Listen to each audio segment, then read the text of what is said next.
Alright, ETV Uganda, Ward XP representing. Yonna gye musinze okutulaba. Thank you so much for watching. Tusinzira Uganda ne tubona ensi yonna. Abatulaba nga mulimu United Arab Emirates, Dubai, Abu Dhabi, Alain, Sharjah. Abatulaba nga muri Oman, Muscat. Abatulaba nga muri Saudi Arabia. Abatulaba nga muri Bahrain. Abatulaba nga muri mu United States. Abatulaba nga muri South Africa, mu East Africa, East Africa. Wonna omusinzira okubanga mutulaba. Thank you so much for watching. Bw'oba oli mupya wano, kindly subscribe. After subscribing, click on the bell notification button. Osobola n'otugoberera ku Facebook ETV Uganda. Olunaku lwa leero tuli ba mukisa. Tulina omusama oba muyite musama, tugenda kubanga twogeramu naye mpola mpola atubuulire obulamu butambula butya. Gwe wenna ali eyo ayagala okutambulamu okugenda okuba ku kyeyo. Ngenda kubanga nyumyamu ne mwannyinaze ono atubuulire bingi kubanga nzize mu followinga nga alina ensonga nnyingi ezisobola otuyamba nze naawe okulaba nga tugenda mu maaso. Ogamba oti? Twaliseba. Obulamu? Obulamu bulungi. Nkwaniriza, nsanyuse n'okukulabako. Nange nsanyuse obbasanga mukama wange. Obulamu bugenda buti? Obulamu bulungi. Akanyiriro ke abasama mwatukomeddewo mwe muliko kati? Si nnyo. Si nnyo. Mwebale kunyirira. Mwebale kusiima. Kakati ali yatulaba alaba ETV Uganda yeetaaga okumanya ani ono gwe twogerako naye. Ani ono gwe twogerako naye, gwe mwogerako naye. Ye maani. Okusooka ddala ngenda kusooka banjogere mannya abangi ge bamanyi nga Hayati Shamsa. Ku Facebook. Ku Facebook. Hayati Shamsa. Hayati Shamsa. Okay. Abangi ge bamanyi then agewaka naye nze by the time natandikira okukola nali mukyala mu Catholic. Naye nakula njaganya eddiini y'Obusiraamu n'ekyoka agewaka galina mu Cyprus-Covia. Yeah. Then I converted. Atuukyuka otya? Musajja yakusiramula? Nedda sawa mukama wange si musajja. Taata ne maama. Taata yali mu Katoliki? Yeah. Ate maama? Mama naye mu Katoliki. Kati musajja yawaki? Si musajja. Osobola okubeerawo ng'ekintu okyagala. Nakula njaganya eddiini y'Obusiraamu. Actually waka party esinga 90% basiraamu. Then abamu bakatoliki. Naye engeri gye nakula ne jjajja yange yali mukyala mu Katoliki nnyo. So nengendera awo mu bakatoliki naye nga si musajja. Okay, kakati nga tunyumyamu akulaba eyo yeetaaga okumanya briefly Shamsa yaani Hayati Shamsa. Hayati Shamsa briefly ndi muwala oba njogere ndi mukyala. Nina emyaka nawezeza emyaka 25 recently mu mwezi ogw'ekumi. I'm a mom. I have a daughter. She's 7 years now. I'm an orphan. I don't have a dad, but I have my mom. She's there. Nakuzibwa ne jjajja wange kuba kitange we yafiira gyali myaka nga 7 nankuza okutuuka wano eno. Hayati Shamsa nasomako naye nga omanye embeera nti muzayi wange yafa nkyali mwana muto like twali bangi kwa muzayi waffe yatuleka abaana 10 ffenna twali twetaaga okusoma ate sijagamba nti mama wange alina omulimu oguli permanent nti gwe guno so natulekera muzayi waffe omukyala kuba omwaka gwe gumu kitange mwe yafiira kyekimu ne grandpapa wange mwe yafiira so twali tulina ffenna okusoma then branching around mu senior 4 then after my senior 4 I had to do a course then nkolayo ka course awo kali ka catering na kutimba ku mikolo then awo nafunira eyankwata ku mukono awo wennyini nga tetunagendayo primary osomera waba obi bayinza okubeera eyo nga baagala okumanya abamu bayinza okuba ba ogi nayanza sebo primary yange nasomerako Setayumeya primary school eli opposite ne Rider Hotel nasomerawo paka P6 awo muzeyi wange weyafiira nga omanyi nga muzeyi waafudde mubeeramu ebyo gabana baana ya challenges so nenzirako eyo bayitayo Namulanda nembeerayo naye salayo nyo Entebbe Road no Bugerere Kayunga Namulanda primary naye saabirayo nnyo tebampisa bulungi okutwaliza wamu eyali step daddy wange so grandmama wange nanzirayo so nemala P7 primary 7 nagimalira St Charles Lwanga that is Bukerere nenvaayo nensomera ko na Miryango that was Romkeya College nasomerawo senior 2 naye nga senior 1 yange nakisomera kyabakadde. That is Nagalama, Bishop Cyprian High School. Bishop Cyprian. Yeah, Bishop Cyprian High School. Nasomerawo senior 1, senior 2 ngera bamanya byabamulekwa. Sente jajja ngendeza ne muzai wange nezigane ngaje tuli abanji. Nanzijayo nenza ku Mukeya College na Mirango nasomerawo senior 2, senior 3, senior 4 ne mira ku St Charles Langa. Secondary school. All right, alaba ETV Uganda, that's where we are. Tuline Hayati Shamsa amanya abasinga gemumanyi ku Facebook. Kakati omaze senior 4 ogenze nokolako okoze catering course. Course yo wagisanga otya? Wagezako kolako wana ebya catering? Yeah. Nagezako nero akuba nali nakagisomako jalinga emyezi 7. Ng'osomera wolo? Nali waneno Salama Road. Institute chao. Nali just mami wange alina hotel. Kati nga mberawo nensoma ya nga njiga mpola mpola. Okay. Kuba muganda mama wange yali alina hotel Salama. Sote wamalako? Sajimalako nalabira yanzigira. Mwaka Shamsa. That was 2015. 2015. Yeah. So 2015 au gwe walaba nakugamba atya? Ela yali mukwano ga mama wange olawo nabere wantu. Ne waberawo omuntu najja nakusomera mu ddiiro. Kitegeera. Nalabanga ndiawo like kuba by then remember I have a kid. Omwana ono omuzaala ddi kuba ndaba mu interview y'okusoma wano tonyumyamu kuba bwe olina emyaka 25 omwana alina emyaka 7 kuba wakikolo otya? Omwana muzala mu vaaka yange ya senior 4. Vaaka yange awo ya senior 4, that was 2012. Moyo vaaka nali mu vaaka awo. N'ogamba nze akivuemu. Nali ngezaako. Nali ngezaako. Kwatirayo. Obulamu bwo bwali butya? Ozadde wazala mu vacation yawo? Engeri gy'otaddayo okusoma omaze senior 4. Bano baali mu senior 5 nga gwobuusa baby. Muzayi wange yanzaayo ku senior HSC. Na moyo during that process mu vacation like nekola ekikola naye I didn't know that nfunye olubuto era nakubaza I was in a boarding section. Wamanyira ku ssomero? Yeah, namanyira ku ssomero nali nzeyo HS like nga muzayi wakuzaayo bire bakebera abaana nga mwakava mu holiday ng'ekitimba kyanjera so they had to take me back home ate muzayi wange nanfubutula. Do you regret that decision? I always do that. Yeah. So how was embeera yali yetiye waka muzeyi yakufubutula atya? Muzeyi yangoba kuba yanyiiga. Mama Jajja. Nkuze na jajja. Jajja yali akusasulira. Yanyiiga. So nembera. So bwe yagoba n'ogenda?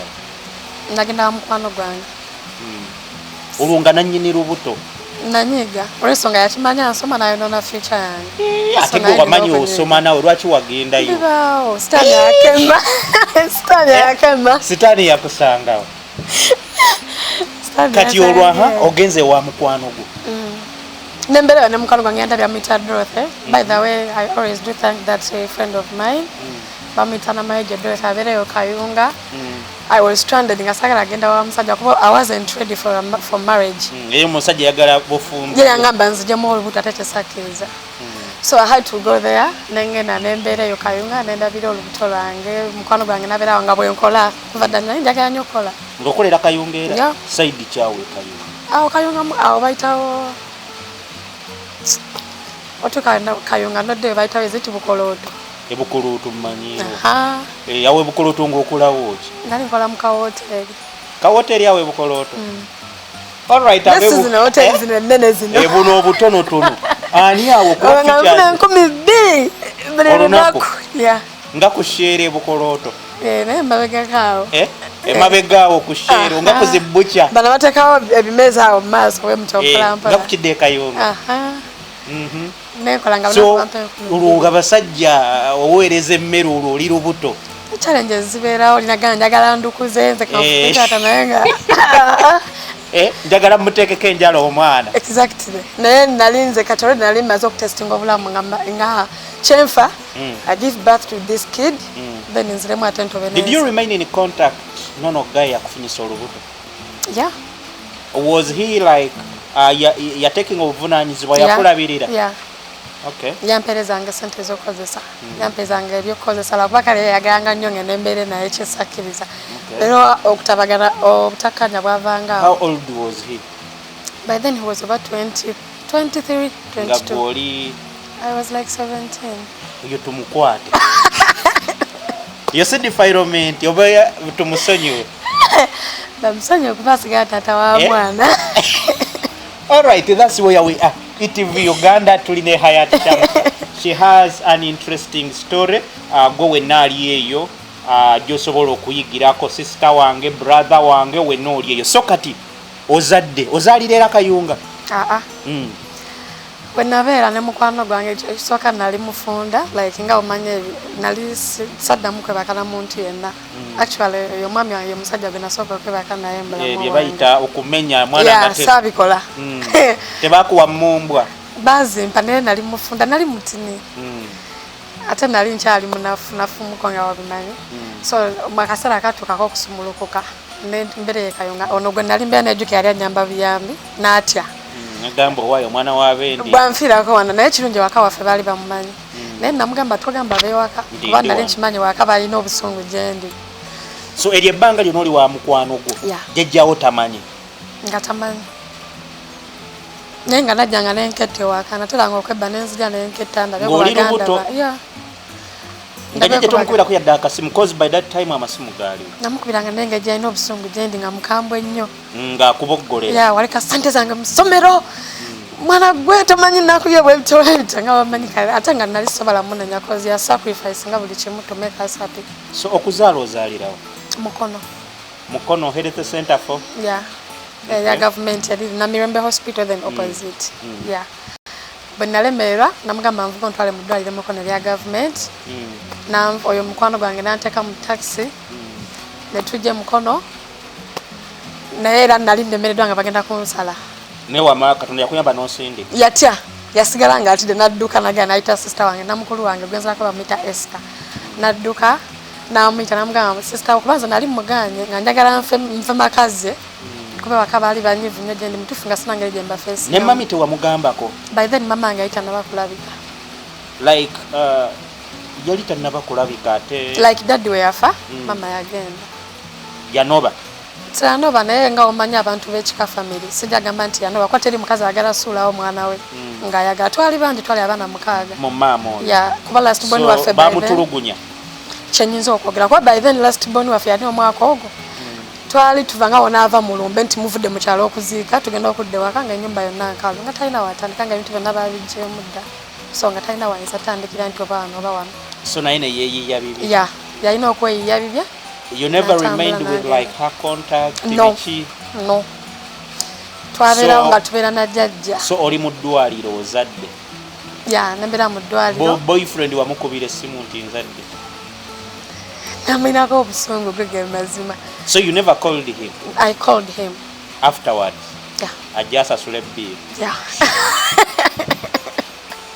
So ozadde nalinamu obusente bwange obwekikazi kuba nali nkola 12,000 ate mu ddwaliro gavumenti tebasaba nnyo okitegeera ekintu ekyo kasita owaayo dokita biki bikyawo kasookera kotoni ebyo ebisookerwako naye ono yatya nadduka nayita muganda wange nayita abalala naye nga omanyira omusaayi actually awe natandika okuddamu okukwatagana ne baganda bange mu mbeera eyo kuba batya basanga bagenda kunsala ne bagamba abasale brother wange nawe brother wange bamuyita Nsuuga Julius nawe omulala bamuyita Brian Musoke Idi bangi bajja bwe bajja ne bagezaako okungira kunkafatinga ne nange nali nkozeemu entonda ate olwo nga bagamba ate lwaki muze nga mwangobe ewammwe naye ne bagamba you need us.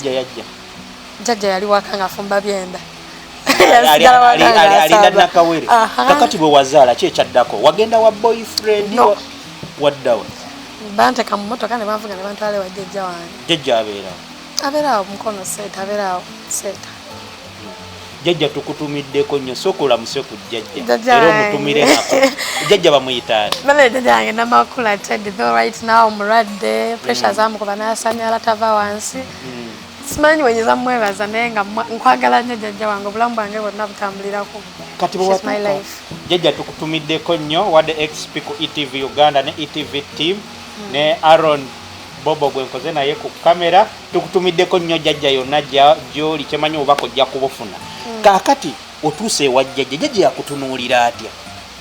Yasanyuka. Teyakulaga busuulu? Teyandaga busungu kuba yeyanyiga n'okunyiga paka bwe nawona. Teyandaga busungu yanyaniriza aye talina kyakola. Wamwetondera? Of course. Nagamba ati? Nagamba enswa girabe kyeyasooka okunga nakayingira bwe nti ewaka. Yangamba kino kyewalinonya ndowooza okifunye. Waleeta senior 6 certificate. Waleetamu ya mwana. Gwe bibuuza ate wakola. Result ne zifulumirawo nga bano bakyali mu senior 5. So kati otuuse ewaka awo boyfriend yajjako ewaka. Tebamugobaganya gamba waayo omwana wamulemesa okusoma. Bayamba bamuyambesa mukaawo. Naawe ngasi. Nze. Angamba like. Ati omanyika kati bayinza okutiisatiisaamu awo omwana wamujja mu ssomero abadde asoma biki tebamukwata muti oba kumusiba biki. Bagezaako naye namudifendinga. Kuba nali toyinza kera kumakya nosibisa tata w'omwana wo. Oyinza tokera kumakya omwana ayinza okera kumakya ne babimugamba oba ogenda mugamba oti. Mama we yasibisa taata wo. Atolina ng'enyinza kimugamba.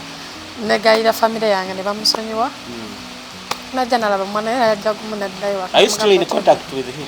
Tugezaako okwogera ng'era tata ne maama yegundi gye twasigazaawo. Kenzo ne Rema. Exactly. Ebyo weebiti. Temuddayo ku mirimu ne mugitambuza mpola mpola. Alina omukyalo. Enkuba ene bw'etonnyo omuntu agenda olaba enamba ya X n'agamba waayo. Actually nze sitera simu kubira simu asinga kwogera na mama wange. Omwana yamulabirira? Amulabirira bulungi. Like ayogera ne mama wange. Basinga kwogera na mama wange. Sijja kulimba kwajika nze tesiberawo nnyo. Omwana abeerawa? Abeera ne mama wange. So kati awo omwana akuze. Tugire wano we tubadde waliwo aleeta ddiiru kugenda bweru bakugamba batyo olwo? Oyo yansanga era naye mwebaza. Mama wange bamuyita Hayati. Nnoserabidde abeera awo Bulenga. Yali ajja by then nali nkola kwajjika kati by then omwana wange yali awezezza emyaka 3. Baweza emyaka 3. Nali ngambira abaana bagenda ne bakola naye nga bafa. Olaba mu mawulire oli yafudde biki? Kati ngambira ebiseera we natambulira mu mulundu gwange ogwasooka waliwo omwala yalinga trending ennyo ku social media nga bamufumita ekisobano mu lubuto.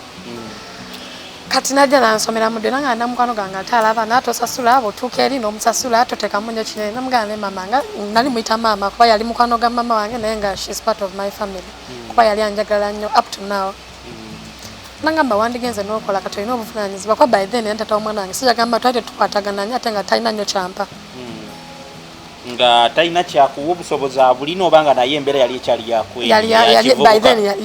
Yali ekyali yakweya. Sijagamba nti oba yali talina nti oba yali tayagala kuba teri muntu atayagala kulagambula kuba mulimu abasajja eriyo n'abakazi abatayagala abaana baabwe si basajja bokka. Baina ekintu ky'obuvunaanyizibwa guba mutima si kuba nnyo na ssente oba kubeera oba na si kuba nti olina nnyo ssente oba kuba osanga omwavu ng'alabira omwana ate okusinga omugagga oba okitegeera. So nandiramu eyo ddiru bwe yansomeramu ddiru namugamba naye nga sina passport yadde nnangamuntu nangamba sooka ofune nnangamuntu nenkola ekisoboka kyonna kyonna nenfuna nnangamuntu naye nga sina passport. Kati ngenda ku internal affairs ne bangamba sandiza passport emitwalo 3 ebyo ebiseera nga sigakwatanga nako. Bakusaba emitwalo 3? Naye nga sigakwatangako ate nga nti ogamba mama wange. Kati by then nali nkolera ne mama wange awo Salama okuleekaana stage awo ng'alinawo akaduuka. Awo mama wange maze omuzuula nga omanyi nti omwana bw'okuloga obuuza jjajjawo jjajja naye maama embeera bwekalubamu. Anti twabuuza muzeeyi nga tukuze. Jjajja azaala maama? Jjajja azaala taata ono atukuzizza. Ne mubuuza n'atulagirira mama bamuzaala wano nabo ate bwe twatandika ne nfuna maama. Naye by then yali mukyala avuddeyo kuba mukyala w'e Masaka. Maama ye teyaddamu banoonyaako? Sijja kulimba toba yaddamu tunoonya ndowooza ekika yali yakikoowa. Yakikoowa kubeera famire yaffe si nnyangu si bangu. So kati awo oli ne maama onoonya emitwalo 3 ogafuna otya? Emitwalo aga 3 oba kyenyinza okugamba nasondera passport omwaka nga mulamba. Mama wange ekintu kyangamba otunda emitwalo 3 kitunda 3 kitundu. Mini kange eyo baba gitunda nusu kana nangitunda 7 nensigazaako 1000 kuba ayita nsasula. Kitegeera nze nga n'okuyiya engeri nayo n'okuba nga nkola ki. nga nesasula kati nga nze nfuniramu awo like nentekawo enjeyo bwe bityo nembanga nsulamu nenfuna esaala uno box obwebiti nembanga nsulamu oba 10 oba 5 kasitoma ze omulabiridde bulungi asiimye nakwayo 10 bwotyo nensulamu nembenya akabox kange gwali mwezi nga gwa 8 nga 3 gaweze mwali 45 I was so happy nensanyuka nnyo nera kyenasookera ddala okukola. That was which year? 2015? Yeah, 2015. Okay. Kyenasookera ddala okukola naddukirawo ku internal affairs. Nengenda nenjogerayo nengera nga bumanyi yabampa kifomu genda osasule nsasudde mu banka express asato gali 35 express nanziyako 35 nengenda nenziwaayo then ne bankozesa interviews ebyo nga wabimanyi ntambula ng'omuganda watambula bra bra bra alhamdulillah nembiyita within 1 month ne bakuwa passport ne bampita nenjifuna bwe nagifuna awo tuli mu gwakumeka gwa 9 nenziruka ewono mama wange oyo gwe nkugamba nomugamba bye wantuma mfunye nemugamba mama passport ino ngifunye kati tukoze tutya nangamba oli mwetegefu ndeso nemugamba mama njagala kola nina obuvunanyizibwa nina omwana ate nze saagala bintu byakusabiriza nze nakola saaganya bintu byakusabiriza nemugamba saagala sabiriza tesaagala mbeera eno gye ndima tendetera okuddirani tata w'omwana wange ate kyesaagala kwa yayanga pa condition egi namukyawa gogo mazima naye yampa condition egi okundabirira oba like okula to take care of the kid nakubanga tuli bafumba ate nga I wasn't ready kati tugende mu maaso nentwalya mama wange passport yange naye byanduyisamuko nga njaka ng'olaba akuluyisa nga ndaba nduyisa njagala genda kukola nemberawo nabirawo ogw'omunana nemberawo ogw'omwenda alhamdulillah ogw'ekumi twagenda ne batuwa interviews mwagenda mu kampuni byali bya okusooka twali mu kampuni ne bigaana ne babanyaga bakunyaga mmeka si nnyingi mitwalo ngaana kampuni ekyaliyo gye eri eyo bayitayo Kibuli oba eri awo sayidi z'Ekibuli nga bakutwala olwo ku mulimo ki era Kadama kola waka naye bwe byagana nalemerako ngamba amasigenda gana yadde kigenze tebakabira mata gayise.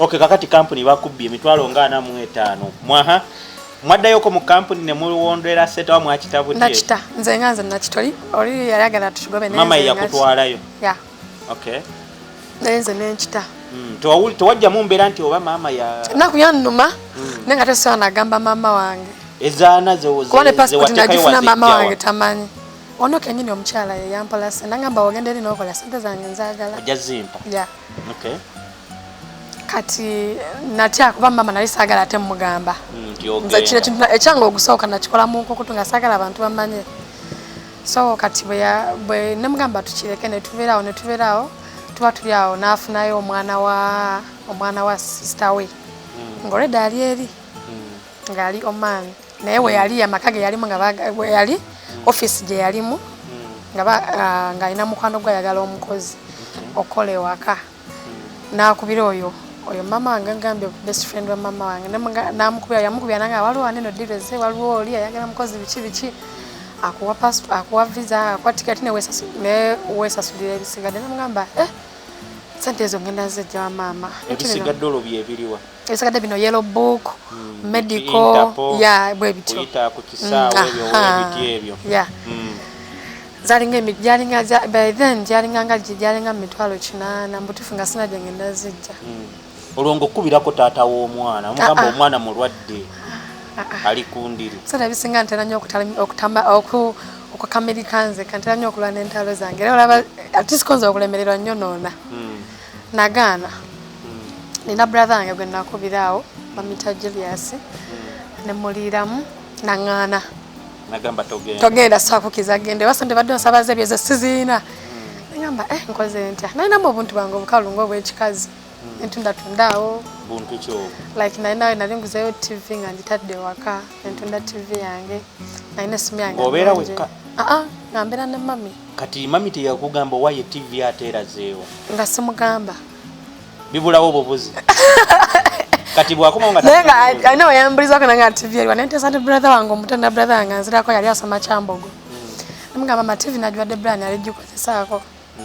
naye weeri nangamba nate agenda okulanga nesimu sikyalina esimu nga nayo njikubye ebbeeyi by then nempeza emitwalo gyalinganga 35 kati vikali katini nempeza emitwalo gya 35 nenziruka nenzirayo woyo omukyala namugamba mama nfunyewo 35 naye endala ngenda zijjawa mama olwo omubuulira mama wange oli ono kati nemuliramu bwe namugamba nanonyezayo emitwalo 10 olwo mpozeza namweji mpozeza namwetaano nengamba kati endala olwo nga nali mbuzako emitwalo nga 35 nengamba kati endala nzijewa mutuufu natunula olwo visa bagisindise tiketi nenga nali nga abijjemuko naye nali ndawo nga bangamba visa ezine tiketi kati nga waweereza passport buli kimu naweereza passport ekifaananyi ne medical balina okukebera balabo boli mulamu siriimu biki ebyo bityo bitongolo oli fine nembweza nga bena ndi fine ne bankozesa kawo ka video manyi olumu babakozesa video nayogera manya gange nze gundi ndi mwetegefu okolawo ebityo so actually ne mukama wange yennyini gwe nakolera mu maani yankubira direct nenjogera naye before going there to work yankubira nanga nze gundi zagenda okwera mukamawo awo nasobola okukola nambuzamu amanyi oluzungu yali alumanyi mukama wange yali muwalabu piwa naye engeri gyali akola mu nnyonyi era alina okuba nga oluzungu alumanyi nenjogera naye yalimu olusiiriya nenjogera naye namugamba madam I'm ready to work nangamba I have 2 kids omu muwala omulala mulenzi omu yali myaka 3 omulala myaka 4 naye ogenda sangawo abakozi abalala 2 nyumba nga obimanyi abalala babeera mu maka ga bannazaala baabwe so nembeerawo nengamba ngenda kukola olwo ntunudde waka ne mu kibira sente zikoze eki ziganye nentunula eno nga ndaba sina gwe ngenda zijjako ngezezaako okubira mukulu wange ngamba tasobola kumpa sente zigenda mu Bawarabu visa efulumye tiketi bifulumye ntambulanga ku Sande olwo ndi mulwakumeka ndi mulwakutano nkya Saturday nina ogulayo ebintu ebitaagisaawo engoye nebisookerwako ebyo kuba oba olina okgenda olina ogulayo kongoye empanvu kologeti bino ebintu ebisookerwako ebitinitini nga nina okuba nabyo nengamba kanguma omutima kansibe ndo kangambe mama wange nengera nengamba mama wange mama samugamba bintu bingi aba namukubako visa ndaja nemusubirawo visa nemusubirawo ticket nemusubirawo passport nemugamba mama flight yange ya ku Sunday saa 8:45 ez'ekiro betaga sente bwezi tingenda kukola yasoka kuba ndulu nasoka nambuza bino byonna ebintu obikoledde bbanga ki okuba nga ngamba saawa zinene namugamba mama natya okugamba nsonga nali manyi togenda kunzikiriza genda naye mbadde njagala genda kola mama nasoka nagaana mugamba tolina gyolaga nanzijako ne passport nagikweka olwo owuli passport bagikwese akasente bititi byotunze ngamba ne visa njirabyoko ne ticket njirayo kati nalonga byokola sibiriko yana ennyonyi kulinnya ku nnyonyi obeereko mu bbanga mu bireeyo okitegeera kuba nakula njagala nnyo ennyonyi actually bana abantu ba Ebonzi banjagaza nnyo ennyonyi nga bwe mbalaba nga bava e Dubai mu holiday ngamba jaja nange lumu nina okulinnya ennyonyi jaja nina olinnya ennyonyi nga ogenda jaja njagirinya mama yakweka passport yange nakaaba nempulya obusongo namugamba mama sigenda namugamba ebigambo byali ebiko yava nampasere nampirawo ne passport namugamba mama wange bwe nnema okutambula nengenda okukola nemolenya ennyonyi ogenda okukola sigenda kusonyiwa obulamu bwange bonna kuba ogenda kuba okutegedde emikisa gyange ogenda kuba otulidde obulamu bwange otulidde ne future yange ebyo bigamba mama wakuzaala kuba nalina obusungu bungi amaziga nsigaza olunaku olwo tulina mulama mukaaga enkyalo lunaku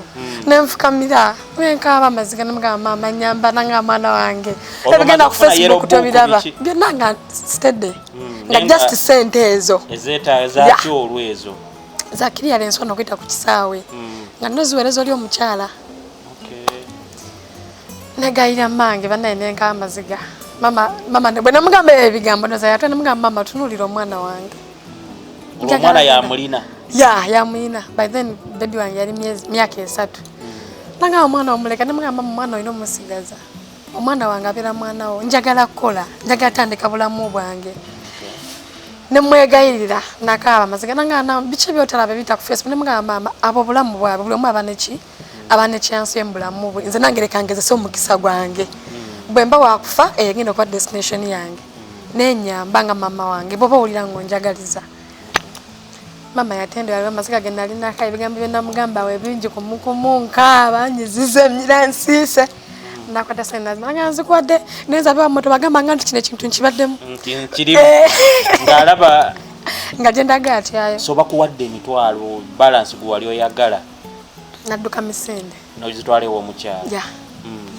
naye nali nina okutanda ate kati nali nsigaze obuzibu nazitwalewo omukyala nangamba kati wetegeeke kimu kikoze eki kiwedde tuwagalako kisaawe bali banjagalako kisaawe essaawa 4 ez'ekiro nga otambula ku 8 n'obeerawo ku ssaawa 4 nga nina okuba ku kisaawe essaawa 4 kati nga nina ate okweyiya noonya ate sente zintwalawa ku kisaawe nga zo tozirina nazo nga olwovaawa olwo ndi eno salaama nina okudde ne seeta noonya ate engeri gyenziramu ewaka manya nengeri nfune magezi kingenze ntya ku kisaawe sijja gamba nti by then I had a boyfriend nti obajja kunyambayo sente bweziti kuba bwe namala ofuna eri challenge okufuna olubuto n'omwana nalinga like ayize somo by then nateeka ekirowoozo eki mu mutwe gwange nagamba now byabasajja kalas have to focus on my kid and my future paka wendamu ebyo byabasajja biri gy'oluvannyuma kati nga tunulidde mwana wange nakola kitegeera so I had to rush nenziruka mama nampayo 5 nenziruka ono gwe ntwalidde sente nampa 5 nga ddayo waka ofuna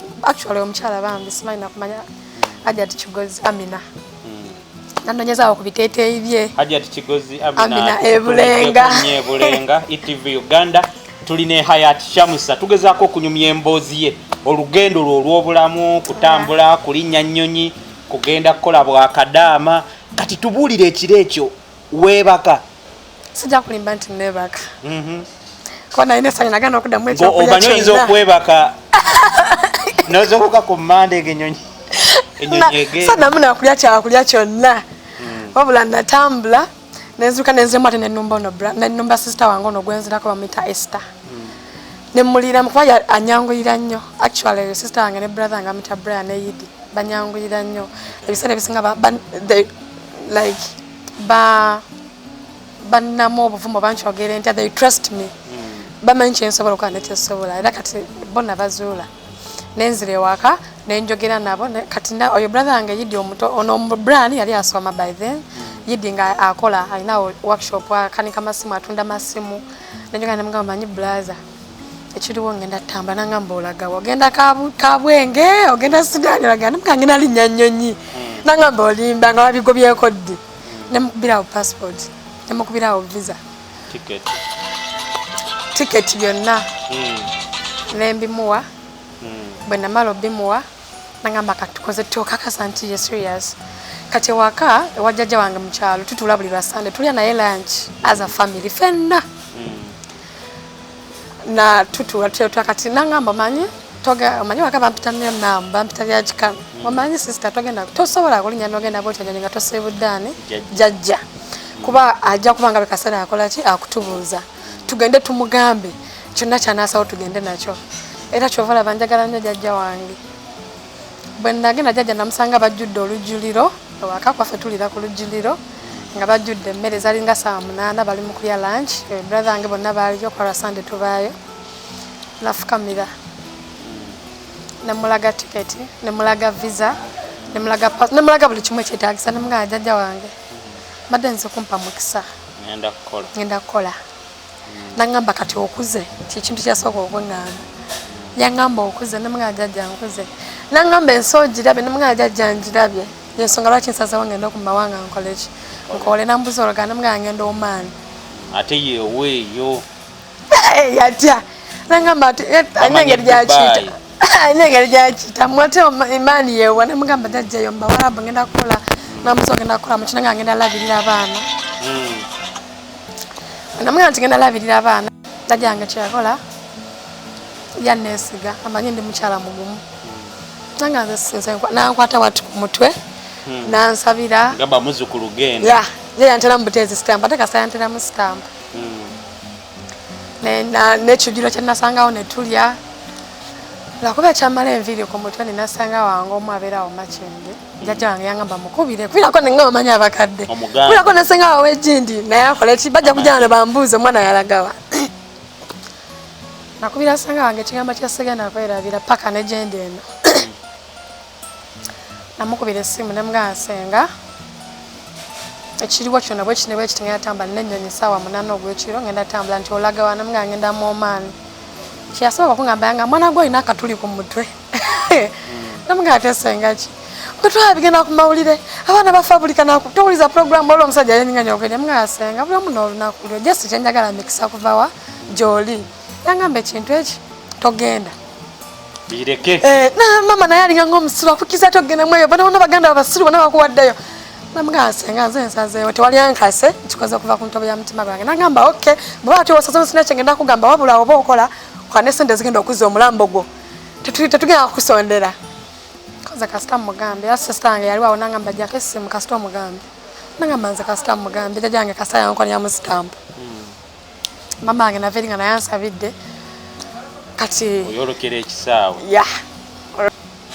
Alright, ETV Uganda tukyali ne Hayati Shamsa amanya gakozesa ku Facebook tuli mu lugendo lwe kakati ogenda ku nnyonyi emotoka mwapangisa mpangisa oba yaliwo motoka yaliwo yaliwo mafuta musinziira seeto ba salama twasinziira seeta jjajja atuulamu jjajja teyatuula kuba jjajja akaddiye teyatuula jjajja yasigala waka n'atusabye naga nkwerekedde mwana wange tuke bulungi Bikira Maria akugoberere bwatyo so ne banvuga baganda bange olwo olina oli omukyala omukyala teyagenderako olwo ndina baganda bange bwe yagamba bagamba genda ku kisaawe nali nga ntamba tuli mu motoka naye nga tucommunicatinga naye yanga tutuuka kati ntwisa wana kati kola booti bontyo kati baganda bange naye ne baganda bange 5 bamvuga mwalimu Nsubuga Julius mwalimu George mwalimu Idi mwalimu Brian mwalimu ne Esther